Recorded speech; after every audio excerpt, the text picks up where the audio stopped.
Саламатсыңарбы? 11 класстын окуучулары.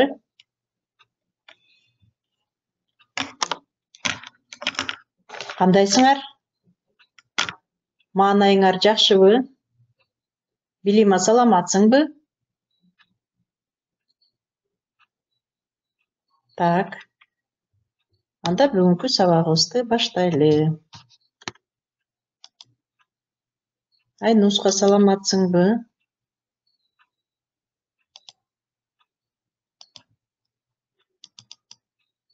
Бүгүн сабагыбыз адабият.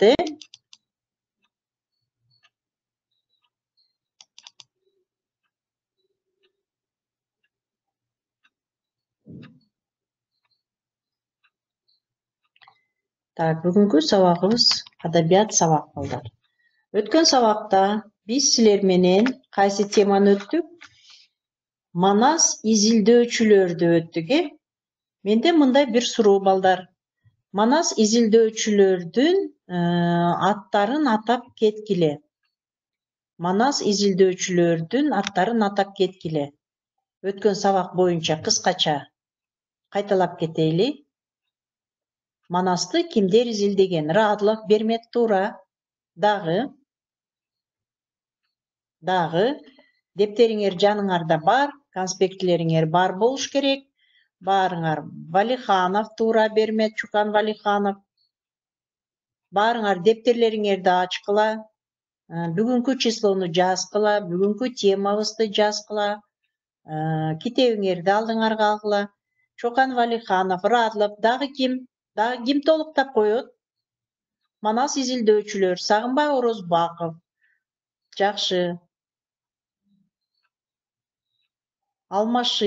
Алмашы деген бар бекен. Саякбай Каралаев, ар кандай варианттары менен айтып келишкен. Жусуп Мамай деген манасты изилдөөчү кишилер менен өткөн сабагыбызда таанышканбыз балдар. Анда бүгүнкү сабагыбыздын темасы адабият таануу илими же адабият профессионал кыргыз адабиятынын бөлүктөрү боюнча сөз жүргүзөбүз балдар. Сабагыбыздын максаты 1925-2000 жылдардагы адабият боюнча жалпы маалымат аласыңар. Поэзия, проза, драматургия деген фантастика боюнча билесиңер, ал эмне деп аталат экен. Суроолорго жооп бересиңер. Теманын үстүнөн иштөө менен кыялданууңар, ой жүгүртүүңөр, эске сактооңор, чыгармачылыгыңар өнүгүп калыптанат балдар. Ошондой эле адабият сабагын сүйүп, сыйлоого, патриоттуулукка тарбияланасыңар. Эми балдар, адабият сабагыбыз бизде көбүнчө лекция катары кетет. Баарыңар дептериңерди ачкыла, кыскача конспект жазып кетишиңер керек. Поэзия деген эмне? Проза деген эмне? Драма деген эмне? Драматургия жана фантастика деген эмне боюнча азыр сөз жүргүзөбүз. Ошолор боюнча кыскача конспект жазып, көңүл буруп, угуп отургула. Байыркы заманда жалпы эле көркөм адабият сөз өнөрү поэзия деп аталат. Көркөм кара сөз түзүлгөндөн кийин поэзия деген термин ыр менен жазылган чыгармаларды гана билгизип калды. Демек, поэзия бул ыр түрүндө жазылган чыгармалар экен. Көркөм адабияттын прозалык чыгармалардан айырмаланып, ыр түзүлүшүнө негизделип жазылган түрү. Элдик эпос, лирика, ыр түрүндөгү драмалык чыгармалардын баары поэзияга кирет. Кыргыз элинин поэзиясы өтө узак мезгилдерден бери эпоста, поэмада, ырда өнүгүп келген. Ырга мүнөздүү көрүнүштөр ыргак, муун, муунак, уйкаштык, строфа поэзия чыгармаларын жаратуунун негизги касиеттери. Эне тилибизде массалык маалымат каражаттарын көбүнчө газета журналдардын, туруктуу иштеген китеп басмасынын, дагы башка саясий, маданий, таалим-тарбия очокторунун ачылышы кыргыз поэзиясынын кадриси адабий формада Kechiresiler, formada üzgültüksüz örчүү башташын шарттады. Демек балдар, поэзия деген бул көркөм адабият экен. Поэзия көркөм адабият. Кара сөз менен эмес, бул ыр менен жазылган чыгармалар болуп эсептелинет экен. Мынакей, эгер поэзияны айтып кетсек, биздин эң белгилүү, атактуу акыныбыз Алыкул Осмонов көптөгөн ырларын жазган. Демек, бунун чыгармалары поэзия болуп эсептелинет. 1925-1929 жылдар аралыгында биздин прессада жарыяланган ар кыл ырлардын жалпы көлөмү чоң 2 томго барабар. Ошол мезгилде жарыяланган көп акындар өздөрүнүн ырларын прессага чыгарып турушкан. Алы Токомбаев 1904-88 жылы чейин жашаган. Мамбет Токомбаев, Мукай Элебаев, Жамгырчиев, Кененсариев алдыга сурулуп чыккан. Бул акындар өздөрүнүн чыгармаларын, ырларын дайым прессага чыгарышып, ошол мезгилдеги журналдарга, гезиттерге чыгарылып турушкан. Булардан бир аз кийинчерээк мезгилдүү басма сөз беттеринде жаңы калемгерлердин дагы бир тобу көрүнө баштаган. Алардын чыгандары Жомарт Бөкөнбаев, Жусуп Турусбеков, Кубанычбек Маликов жана башкалар болгон. Эми проза деп эмнени айтабыз, балдар? Проза бул латын сөзүнөн алынган. Проза тике, эркин сөз дегенден билдирет. Эркин дегенди кандай түшүнөбүз, балдар? Свободный дегенди билдирет, Эң биринчиси прозанын ал деген кең мааниде, ырдан айырмаланган, кара сөз менен баяндалган илимий популярдуу көркөм чыгармалардын жалпы аты. Экинчиси тар мааниде көркөм сөз өнөрүнүн поэзиядан айырмаланган тиби. Прозалык көркөм кеп, реч абзацтарга, мезгилдерге, периодторго, сүйлөмдөргө бөлүнөт. Бул касиеттер кадыресе оозеки кепке да тиешелүү. Байыркы заманда жана орто кылымдарда проза деп кара сөз менен жазылган көркөм адабиятка тиешеси жок чыгармалар айтылган. Демек, дагы бир кайталап кетсек, балдар, проза бул эмне экен? Эркин сөз экен. Эркин сөз менен, ыр түрү менен эмес, кара сөз менен баяндалган чыгармалар. Кыргыз элдик оозеки адабиятында прозалык чыгармалардын үлгүлөрү. Бул элдик жой-жомоктор, санжыралар, уламыштар, легендалар поэзияга караганда анчалык өнүкпөгөн болсо да жашап келген. Жазма адабияттын пайда болушу менен кыргыз прозасы өстү, өнүктү. Орус жана чет элдер боордош улуттардын адабияттарынын таасири астында прозанын жаңы көрүнүштөрү пайда болду. Мүмкүнчүлүктөрү кеңейди. Чыңгыз Айтматовдун прозасы дүйнөлүк атакка ээ болду.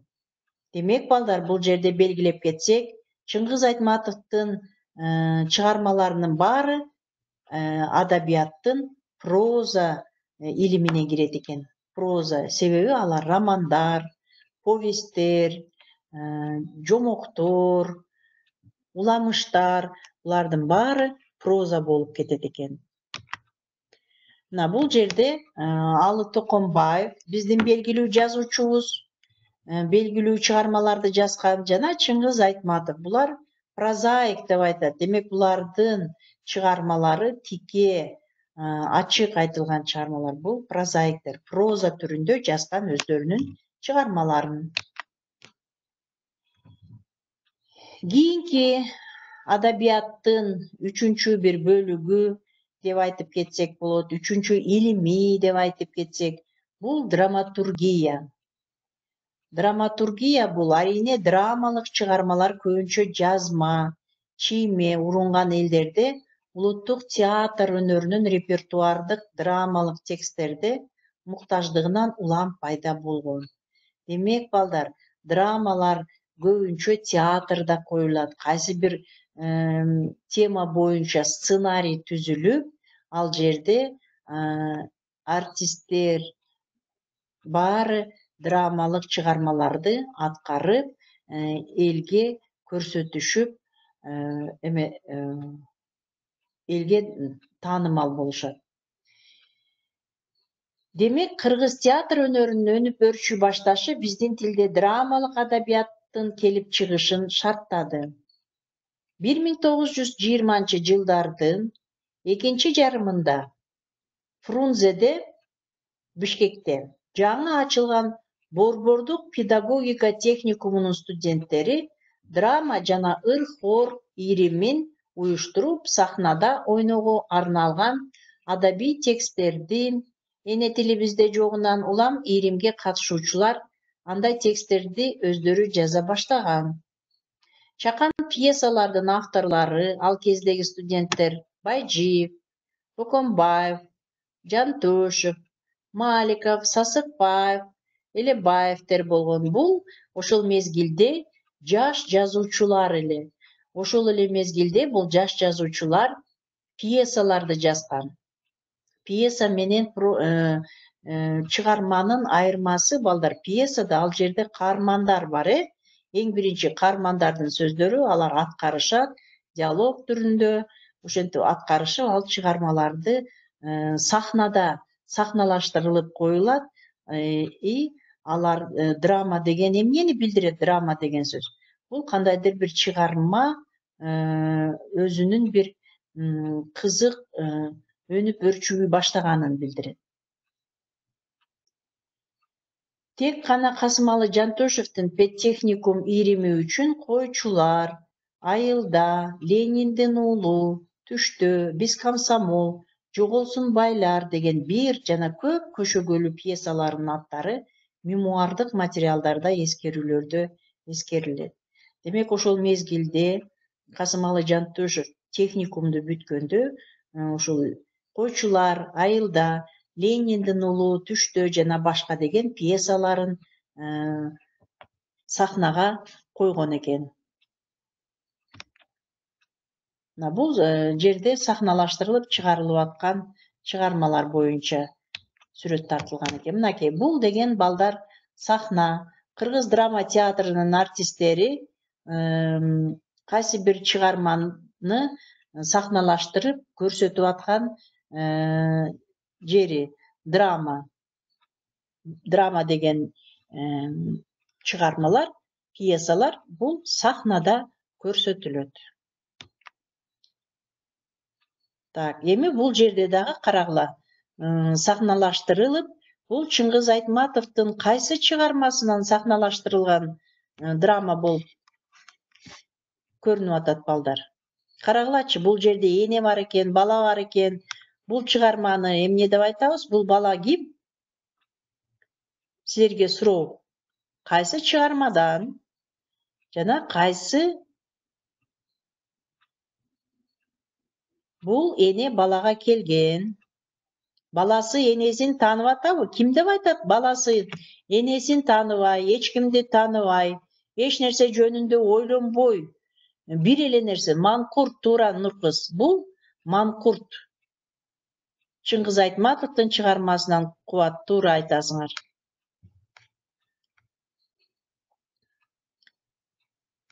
Эми мындай дагы суроо да, балдар, силерге. Дагы кандай пьесаларды билесиңер? Ошол эле, мисалы, кыргыз адабиятынан же биздин орус адабиятынан кайсы жазуучулар кайсы пьесаларды жазган? Силер орус адабиятында да өтөсүңер да, мисалы, кайсы класста Фанвизиндин чыгармасын өткөздүңөр? Фанвизиндин чыгармасы эмне деп айтылчу эле? Барбы силердин программаңарда азыр? Пьесалар, балдар. Эсиңерде барбы? Ким айтып коет? Жок. Плач царицы билими? Жакшы. Кимдин чыгармасы ал? Плач царицы. Бул да драма, пьеса болуп коюлган.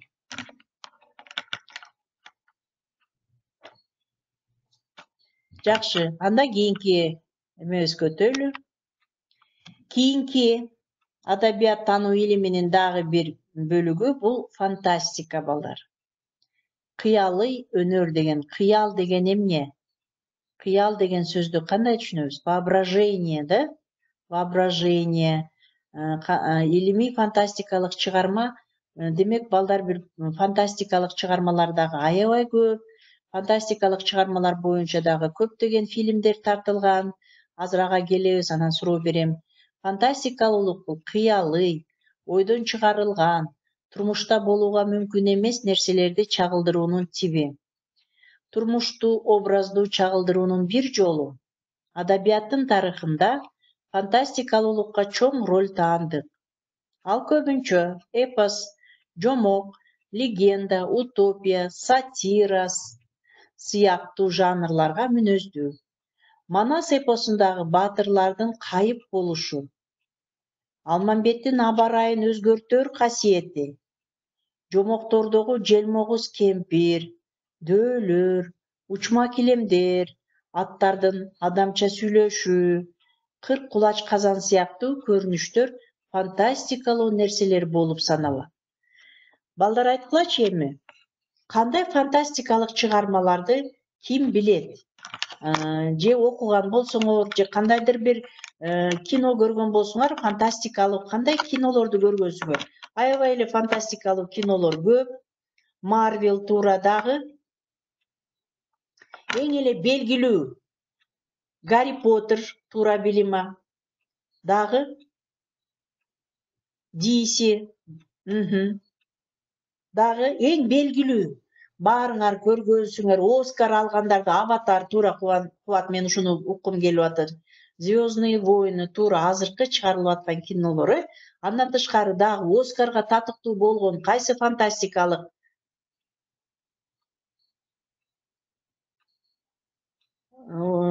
Есть такое произведение, да, Илья? Сумерки, туура Диана. Дагы, давайте эстейбиз. Дагы кандай чыгармалар? Кандай кинолорду көргөнсүңөр? Аябай көп го фантастикалык кинолор. Айтып атам го, Оскарга татыктуу болгон кайсы фильмдерди билесиңер?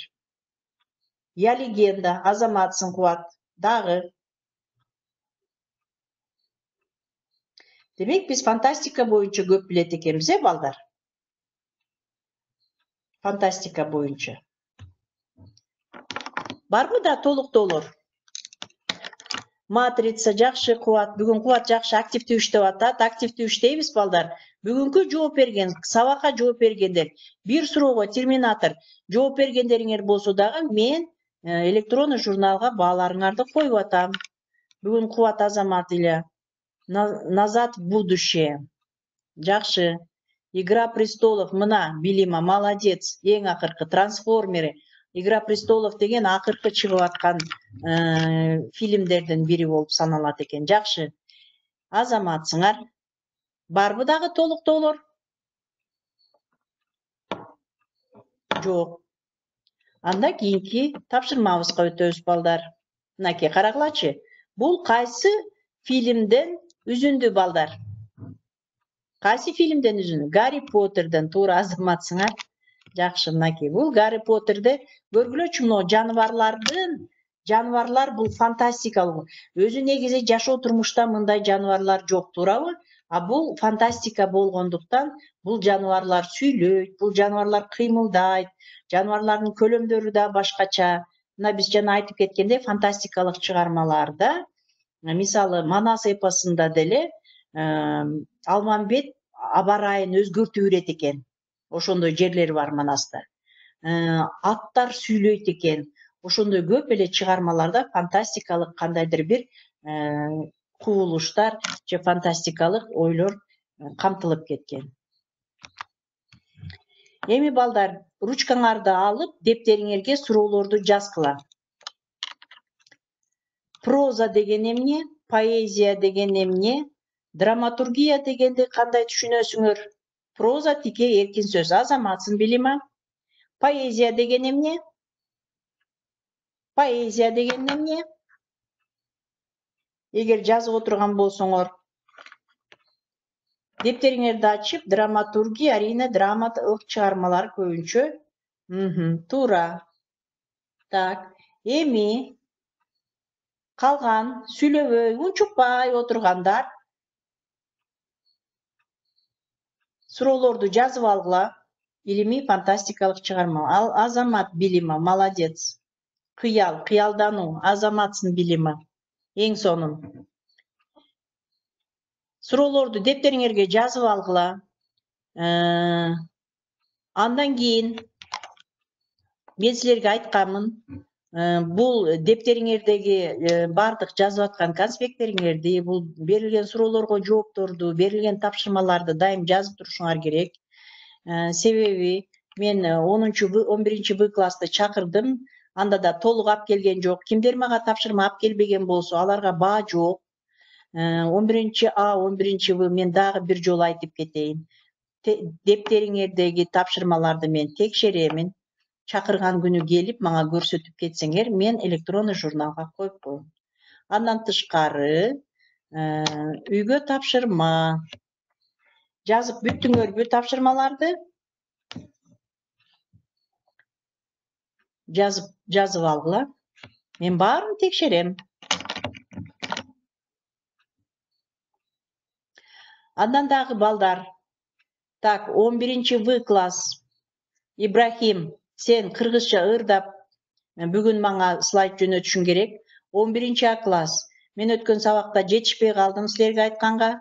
23 сентябрь кыргыз тили мамлекеттик тил күнү. Ошого 11 А класс менен 11 В класстан бир кыскача слайд же кыскача эме жөнөткүлө. Же болбосом көркөм окуу кыргызча, же болбосом кимиңер кыргыз ырларды ырдай алган болсоңор, бир куплет ырды жакшынакай кылып жаздырып, мага WhatsAppка жөнөтүп койгула. Ал боюнча дагы мен баа коем. Андан аларды биз монтаждап мектептин сайтына киргизебиз. Я отправлю Биллима. Хорошо. Так. Анда үйгө тапшырма балдар. Өтүлгөн тема боюнча конспект жазасыңар. Анан берилген суроолор боюнча суроолорго жоопторуңар дагы дептериңерде болсун. Анан азыркы айтып аткан тапшырма боюнча дагы бир жолу кайталап кетем балдар. Мага бүгүн билима WhatsApp'ты Мухаббат Каримбердиевнадан сурасаңар, ал берет силерге менин телефонуму, WhatsApp'ымы. 11 А класстан мен силерден күтөм, 11 В класстагы силерден күтөм. Эки кыздар жөнөттү тиктокторду. Но тиктоктордон желательно выучить стихи о языке. Тил жөнүндө ырларды. Көп эмес, 4 сап, 2 сап. Можете даже выбрать одно стихотворение, да, и несколько учеников по 2 строчки повторить. 4 строчки, 6 строк. Это сразу я буду засчитывать.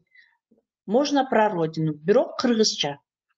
Эң биринчи, как вы начинаете? Вы сначала говорите, да, я еще сейчас объясню сразу. Вы сначала говорите свое имя, фамилия, класс, потом начинаете. Тему можете сказать и начинаете. Так, балдар, анда баары түшүнүктүүбү? Рахмат баарыңарга, сабакка катышкандарга рахмат. Баарыңарга жакшы маанай каалайм. Жакшы маанай менен бүгүнкү сабагыбызды бүтөбүз. Баары түшүнүктүү болсо. Жакшы. Анда бүгүнкү сабак боюнча бааларды айтып кетсем, Билима 5, Кубатка 5. Да, ким иштеди? Илья иштеди, Азаматсın. Так, кимди айтпай калдым дагы жооп бергендерден? Кубат 5 дедим го. Эмне ыйлап атасың? Дагы ким иштеди? Илья не работал. Илья 1 раз только назвал фильм. Илья 2 раза фильм назвал. Илья иштеди. Диана, Азаматсың. Жакшы. Дагы?